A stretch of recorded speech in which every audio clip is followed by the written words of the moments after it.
তোমরা কি তোমাদের নবীর সামনে মাথা নত করো না? মোহাম্মদ একজন মানুষ, আমরা কেবল আল্লাহর সামনে মাথা নত করি। মুহাম্মদের অলৌকিক ক্ষমতা কোথায় জাফর? সে নবী হলে তো তার অলৌকিক ক্ষমতা থাকার কথা। এটা অবশ্য সত্য। প্রভু তার নবীকে অলৌকিক ক্ষমতা দেন যাতে করে তাকে শনাক্ত করা যায়। মোহাম্মদের অলৌকিকত্ব হচ্ছে পবিত্র কোরআন। বই, একটা বই, এক অশিক্ষিত ব্যক্তির লেখা, আর বলা হচ্ছে কিনা স্বর্গবাণী। সম্রাট যথেষ্ট শুনেছেন।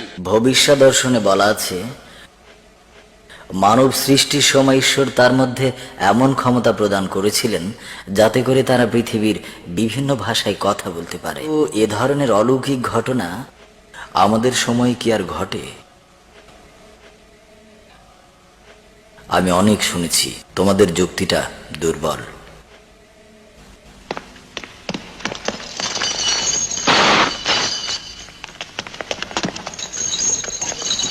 মক্কায় যখন আমরা নির্যাতিত হচ্ছিলাম তখন মোহাম্মদ আমাদেরকে বললেন, আবিসিনিয়ায় চলে যাও, সেখানে রাজত্ব করেন এক নীতিবান রাজা, যেখানে কেউ অন্যায়ের শিকার হয় না। যাকে তারা নির্যাতন বলছে তা ছিল তাদের জন্য উপযুক্ত শাস্তি। তোমাদের নবী তোমাদেরকে আমার কাছে কেন পাঠালো? কারণ আপনি এক সৃষ্টিকর্তায় বিশ্বাস করেন, যেমনটি আমরা করি। তিনি আমাদেরকে পাঠিয়েছেন এই বিশ্বাসে যে আপনার হৃদয়ে ঈশ্বর আমাদের। কথা বলার মরিচিকার মধ্যে পানির অনুসন্ধান করা সমান কথা। কিন্তু এখন তারা আমার ঈশ্বরের দোহাই দিচ্ছে, আমাকে শুনতেই হবে।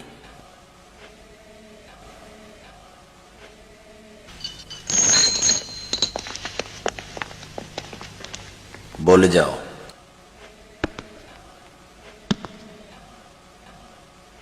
বছরের পর বছর ধরে আমরা কাঠ, পাথর এবং আমাদের নিজেদের তৈরি বিভিন্ন প্রতিমার পূজা করে এসেছি। আমরা ঈশ্বর সম্পর্কে অজ্ঞতার মধ্যেই বাস করছিলাম। আমাদের কিছু মানবরচিত আইন ছিল, স্বর্গীয় কোনো আইনই ছিল না।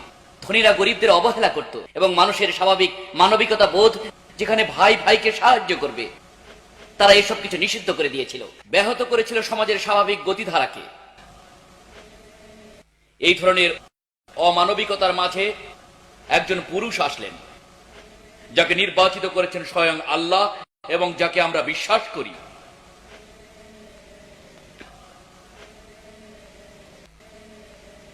হয়তো ঠিকই বলেছ, তোমরা তার কথাগুলো সংগ্রহ করো। আমি আল্লাহর নবীর ভাষায় বলছি। মুহাম্মদ আমাদেরকে শিখিয়েছেন এক আল্লাহর ইবাদত করতে, নিজেদের মতো করে প্রতিবেশীদেরকে ভালোবাসতে, দান করতে। মানুষের হাসি অনেক সময় দানের কাজ করে, অপব্যবহার হতে নারীদের রক্ষা করতে।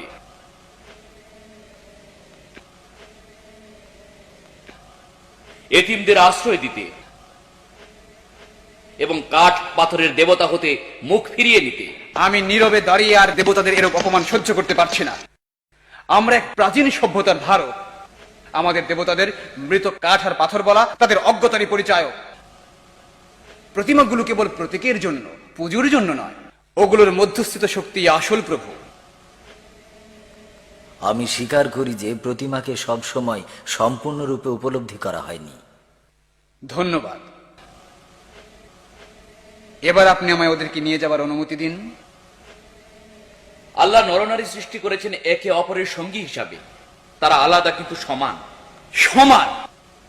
আমরা ওদেরকে কিনি, খাওয়াই, পড়াই, ব্যবহার করি, ছুঁড়ে ফেলে দিই। সেই নারী কিনা আমাদের সমান?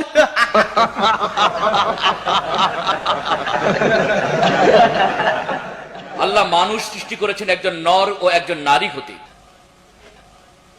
আমর, তোমাকে নিশ্চয়ই সেই নারীকে শ্রদ্ধা করতে হবে যে নারীর গর্ভ তোমাকে ধারণ করেছে।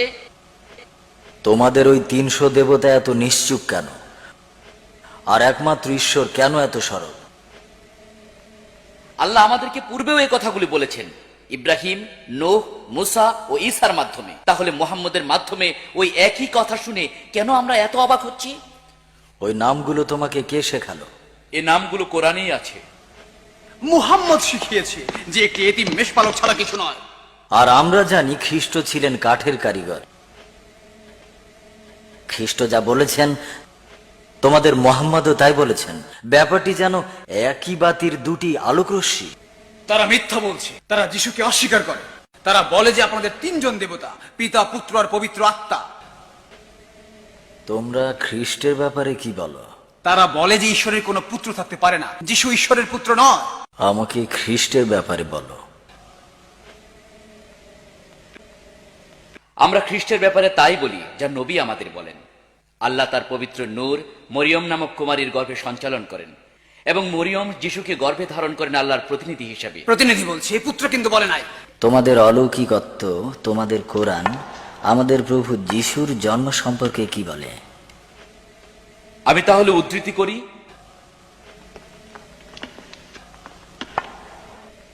আমার কাছে এসো।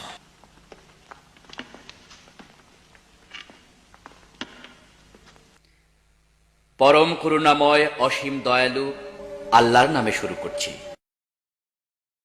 মরিয়মের ঘটনা কোরআনে বিবৃত হয়েছে এভাবে, কিভাবে তিনি তার পরিবার হতে প্রাচ্যে বিতাড়িত হলেন, কিভাবে আল্লাহ তার ফেরেশতা জিব্রাইলকে তার কাছে পাঠালেন, যে বলেছিল, আমি তোমার প্রভুর নিকট হতে এই বার্তা নিয়ে এসেছি যে তোমার গর্ভে এক পবিত্র শিশু জন্মগ্রহণ করবে।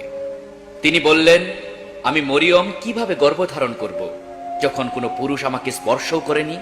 জিব্রাইলের প্রতি উত্তরে বলল, কারণ তোমার প্রভু বলেছেন এটা হবে।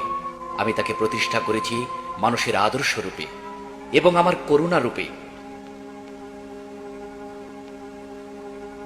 পুরো ব্যাপারটাই কুদরত।